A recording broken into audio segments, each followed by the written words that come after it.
Olá, aluno! Olá, aluna! Sou a professora Estela e voltamos com o resumo da nossa aula dessa semana, dia 17/6. Falamos um pouquinho sobre tipos de textos narrativa, tá, pessoal? Nós vamos aprender mais um pouquinho sobre isso. Nós vimos o quê? Que o gênero literário ele é dividido de acordo com a sua estrutura, com seu estilo, com a recepção junto ao público leitor ou ouvinte, né?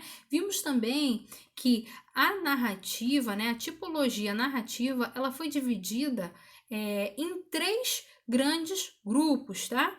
O dramático, o épico e o lírico.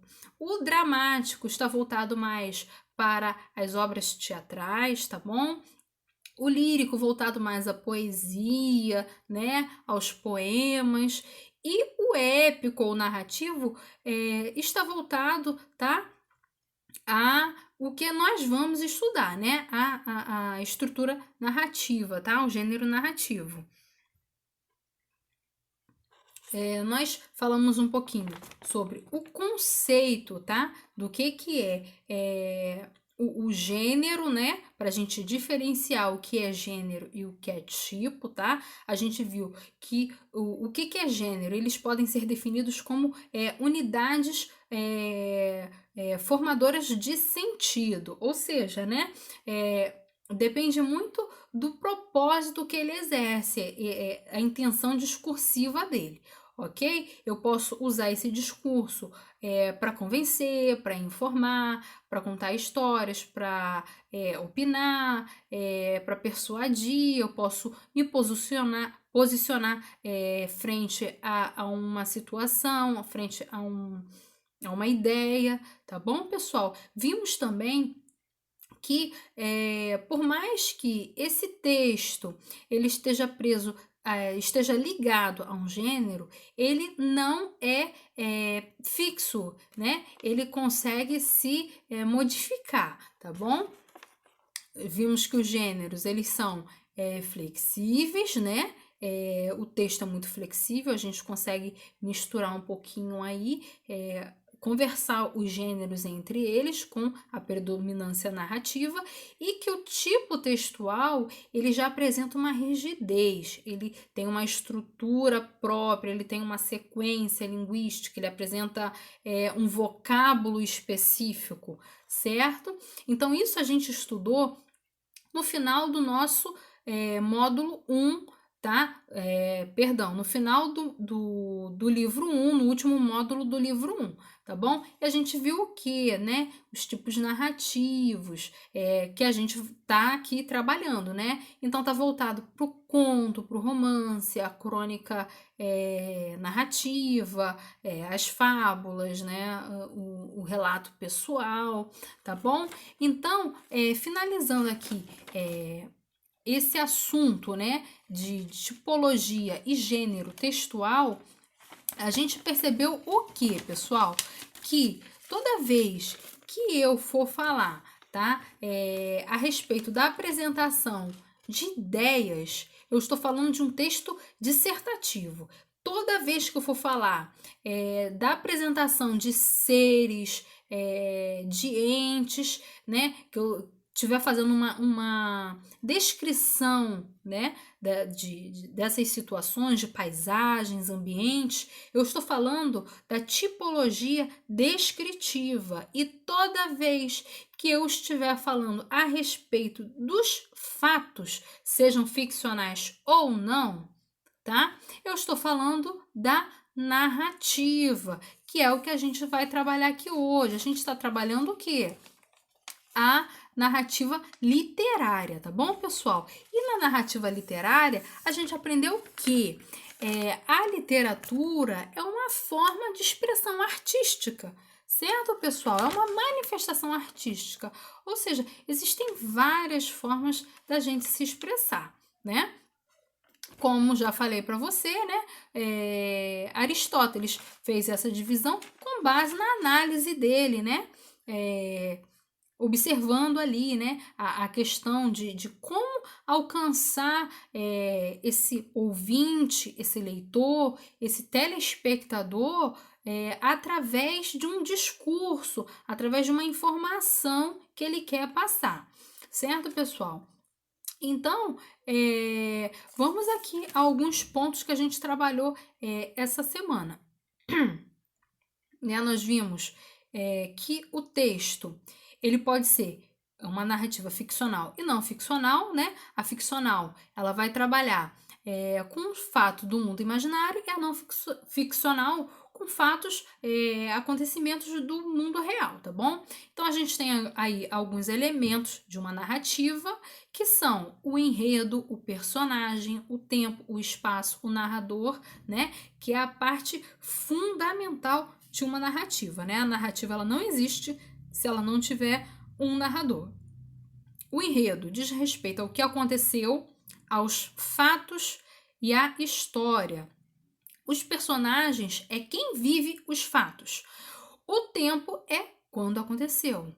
O espaço é onde aconteceu. E o narrador, esse aí é ele que vai organizar o desenvolvimento dessa história, tá bom, pessoal? É ele que vai fazer intermediar, tá? O narrador e o autor e a história e o leitor, ok? Nós estudamos também o que é enredo, né, que é o conjunto de fatos de uma história e é conhecido por muitos nomes, intriga, ação, trama, história, enfim, né? E a gente trabalhou as partes desse enredo, tá bom, pessoal? As partes desse enredo, né?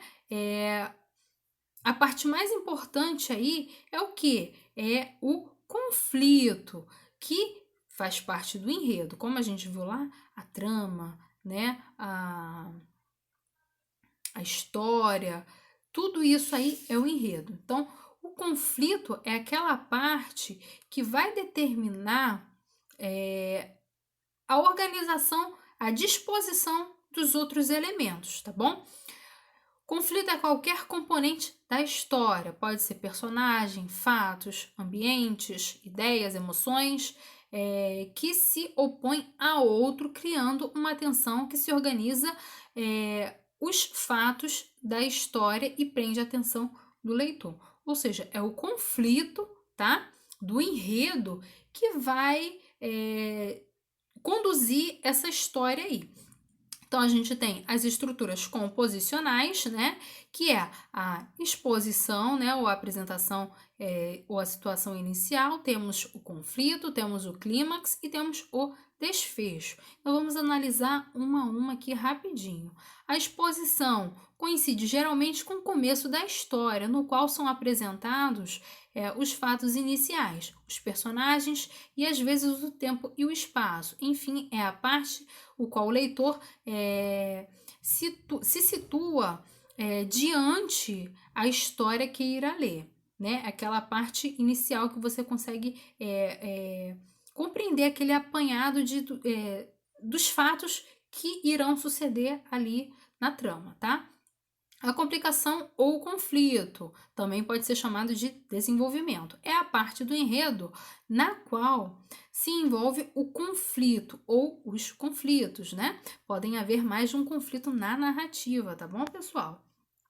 Clímax é o momento culminante da história, é a parte mais importante aí, né? Isto quer dizer que é o momento de maior tensão, no qual o conflito chega ao seu ponto máximo. O clímax é o ponto de referência para as outras partes do enredo e que existem em função dela. Ou seja, o que ele está querendo aqui te dizer? Que tanto a exposição, o conflito, são meios de te levarem ao clímax, ou seja, é todo um apanhado de situações, de fatos que vão sendo conduzidos ali pelo narrador de uma forma, né, ou de outra, causando tensões até chegar nesse momento realmente que, vamos pensar assim, né, que explode aquela bomba e você fala, caramba, o que, que vai acontecer? Isso é o clímax, tá? E o desfecho, pessoal, é a solução do conflito. Essa conclusão aí pode ser boa, pode ser má, depende muito do narrador, né? Do autor, o que ele vai fazer aí para você, né? Esse final ele pode ser surpreendente, feliz, trágico, cômico e assim por diante, tá bom? Nós analisamos aqui as partes, né, do trecho da Stanislaw, ok? E aí a gente também trabalhou que é a classificação dos personagens, pessoal. A gente viu que cada elemento ali, cada personagem da trama, tá? Desse enredo, desse texto narrativo, ele vai trabalhar de uma forma diferente, né? Então a gente tem aí o protagonista, que é o personagem principal, e normalmente ele é o mocinho da história, né? Temos o antagonista, que ele vai se opor, vai tentar atrapalhar, vai, sabe, querer ali. Enfim, né, vai atrapalhar toda a situação ali, de alguma forma, né? Ele é o vilão dessa história, né? Que é o antagonista. E temos os personagens secundários, que são aqueles que não são tão importantes na história, ou seja, eles aparecem com menos frequência, né? São mais os figurantes, ok? Então, aqui, né, o resumo aqui é o gênero literário, é o conjunto de elementos de acordo com o estilo de escrita e a estrutura textual, certo? A narrativa é uma estrutura que apresenta elementos como narrador, enredo, personagem, tempo e espaço. O enredo, ele é o conjunto de fatos de uma história, apresenta elementos como situação inicial, conflito, clímax e desfecho, né? São os elementos básicos de um enredo. E os personagens, eles são classificados em protagonista, que é o mocinho, antagonista, que é o vilão, e os personagens secundários, que são os figurantes da novela Malhação, que fica lá todo mundo passando assim e ninguém faz nada. Tá bom, pessoal? Lembrando a você que tem a apostila e temos também um vídeo mais completo, tá? Que já está gravado, já está na plataforma com esse mesmo assunto. Pessoal, fiquem com Deus, um beijão, tchau, tchau!